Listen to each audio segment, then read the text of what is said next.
जय हिंद दोस्तों दुनिया में कभी कभी कुछ ऐसी घटनाएं हो जाती है जिसके बारे में यकीन करना बहुत ही मुश्किल होता है। आज के वीडियो में हम लोग एक ऐसी घटना के बारे में जानेंगे जो कि आज से लगभग 60 से 70 साल पहले जापान में घटित हुई थी और आज तक इस घटना की सच्चाई को बाहर नहीं लाया जा सका। आखिर ऐसा क्या हुआ था जापान में, तो आज के इस कहानी में हम लोग इसी के बारे में जानने का प्रयास करेंगे। दोस्तों ये घटना है आज से लगभग 67 साल पहले की, जो कि जापान के एक टोक्यो एयरपोर्ट पे घटित हुई थी। साल था 1954 का और उस समय इस एयरपोर्ट का नाम हैनेडा एयरपोर्ट हुआ करता था। दोपहर के करीब 12 बज रहे थे। यूरोप से एक फ्लाइट आकर जापान के इस हैनेडा एयरपोर्ट पे लैंड करती है और हमेशा की तरह पैसेंजर उसमें से उतरना शुरू कर देते हैं। और जो वहाँ का डेली रूटीन होता है कि जो भी पैसेंजर फ्लाइट से उतरते हैं सबसे पहले उसकी तलाशी ली जाती है, उसके पासपोर्ट, वीज़ा इत्यादि को चेक किया जाता है। तो ये प्रोसेस वहाँ पे चल रहा था। तभी एक यात्री का पासपोर्ट देखकर वहाँ के एक कर्मचारी के होश उड़ गए, क्योंकि उसने ऐसा पासपोर्ट अभी से पहले कभी नहीं देखा था। और जब वो इस पासपोर्ट को खोल कर पढ़ता है तो और भी ज़्यादा चौंक जाता है, क्योंकि इस पासपोर्ट पे जिस देश का नाम लिखा था उस देश के बारे में आज से पहले इसने कभी नहीं सुना था। उस पासपोर्ट पे देश का नाम टोरेड लिखा था, TORED, टोरेड। हालांकि वो कर्मचारी वर्षों से उसी एयरपोर्ट पे काम किया करता था और रोजाना हजारों यात्रियों का पासपोर्ट चेक किया करता था, लेकिन फिर भी उसे लगता है हो सकता है उसकी जानकारी कम हो। वो एक बार इस देश के बारे में अपने पूरे लिस्ट में चेक करता है।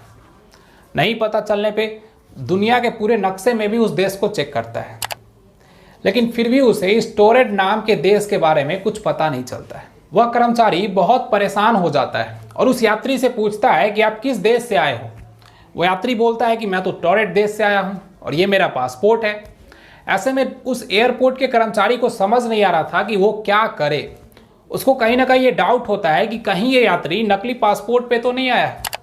ऐसे में वो इस पासपोर्ट को चेक करता है, वीज़ा को भी अच्छे से चेक करता है, लेकिन उसे पता चलता है कि वाकई में इसका जो पासपोर्ट और वीज़ा है वो नकली नहीं है। और उस पासपोर्ट पे कई और यूरोपीय देशों का मुहर भी लगा हुआ है जहां वो यात्री पहले जा चुका है। ऐसे में उस एयरपोर्ट के कर्मचारी को समझ नहीं आ रहा था कि क्या करे और क्या ना करे।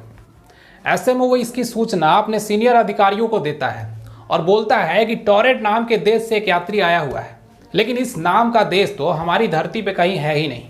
तब वहाँ के जो सीनियर अधिकारी है वो बोलते हैं कि इस यात्री को अलग से मेरे पास लेकर के आओ। इस यात्री को सीनियर अधिकारियों के पास लेकर जाया जाता है। सीनियर अधिकारी जो थे उससे दोबारा से पूछताछ करते हैं और उसके पासपोर्ट और वीज़ा की जांच करते हैं, लेकिन हैरानी तब होती है कि उसका पासपोर्ट और वीज़ा बिल्कुल असली पाया जाता है। ऐसे में एयरपोर्ट अधिकारियों के मन में बहुत सारे सवाल उठ रहे थे कि कहीं ये कोई आतंकवादी तो नहीं, या फिर किसी दुश्मन देश का कोई खुफिया एजेंट तो नहीं। जो सुरक्षा एजेंसी के जो लोग थे वो उसे पूछते हैं कि तुम जापान क्यों आए हो। वो यात्री बताता है कि मैं जापान एक बिजनेस मीटिंग के सिलसिले में आया हूँ। साथ ही साथ वो जिस होटल में उसकी बुकिंग थी वो उस होटल का नाम भी बताता है कि इस होटल में मेरी बुकिंग है। जब उस होटल के बारे में पता लगाया जाता है तो वाकई में वो होटल जापान में पाया जाता है, लेकिन हाँ उसमें इस व्यक्ति के बुकिंग होने की कोई पुष्टि नहीं की जाती है, लेकिन वो होटल जापान में पाया जाता है। इसके बाद सुरक्षा कर्मचारियों का संदेह और बढ़ जाता है। वो उस व्यक्ति के सामने पूरी दुनिया का नक्शा रखते हैं और बोलते हैं कि बताओ इस नक्शे में तुम्हारा देश कहाँ पे है। बिना ज़्यादा देर सोचे वो यात्री नक्शे में एक देश के ऊपर अपना उंगली रख देता है और बोलता है यही मेरा देश है। वो व्यक्ति जिस देश के ऊपर अपना उंगली रखता है उसका नाम अंडोरा था। सुरक्षा कर्मचारी बोलते हैं ये तो अंडोरा है, ये तो टोरेड है नहीं। वो यात्री बोलता है ये तो टोरेड है, ये अंडोरा कब हो गया, मैं तो इसी देश से आया हूँ और यही मेरा देश है टोरेड। ऐसे में समझ नहीं आ रहा था कि क्या किया जाए और क्या नहीं किया जाए।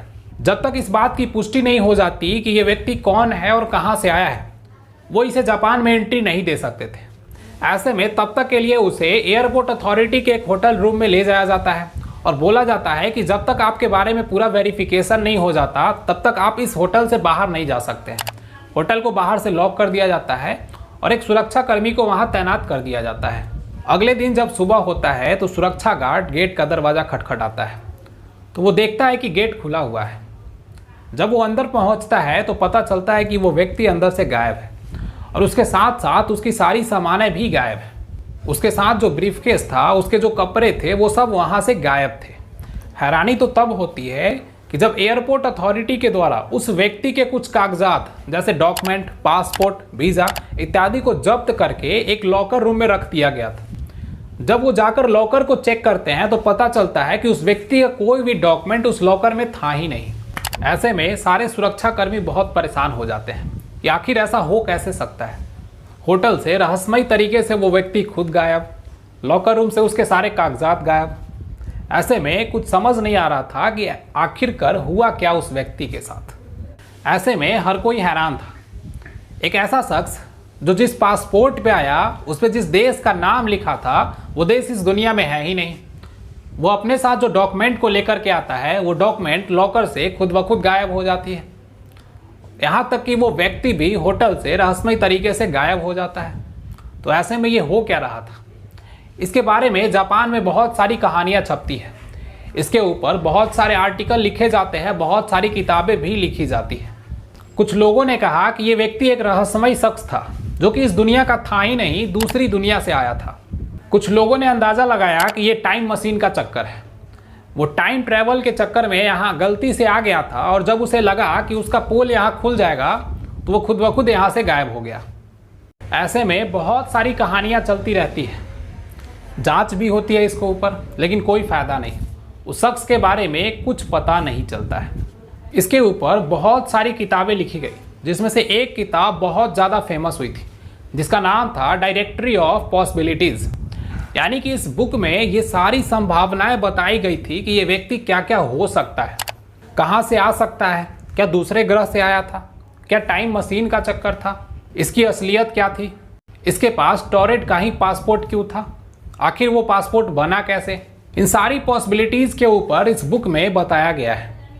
लेकिन आज 67 साल बीत चुके हैं और आज तक इस शख्स के बारे में कोई सच्चाई बाहर निकल कर नहीं आई कि आखिर ये शख्स था कौन।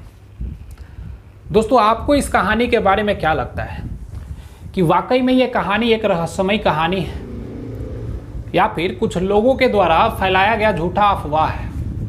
इस कहानी के बारे में आप क्या सोचते हैं, ये हमें कमेंट बॉक्स में लिखकर ज़रूर बताएं। और साथ ही साथ ऐसे ही बहुत सारी मिस्टीरियस कहानियों को जानने के लिए, हमारे इस चैनल से जुड़े रहने के लिए सब्सक्राइब बटन को प्रेस करें और साथ ही साथ बेल आइकन को भी दबाएं। तो मिलते हैं आपसे अगले वीडियो में ऐसे ही कुछ मिस्टीरियस कहानी को लेकर के। तब तक के लिए हंसते रहिए, मुस्कुराते रहिए, ख्याल रखिए अपना और अपनों का। जय हिंद।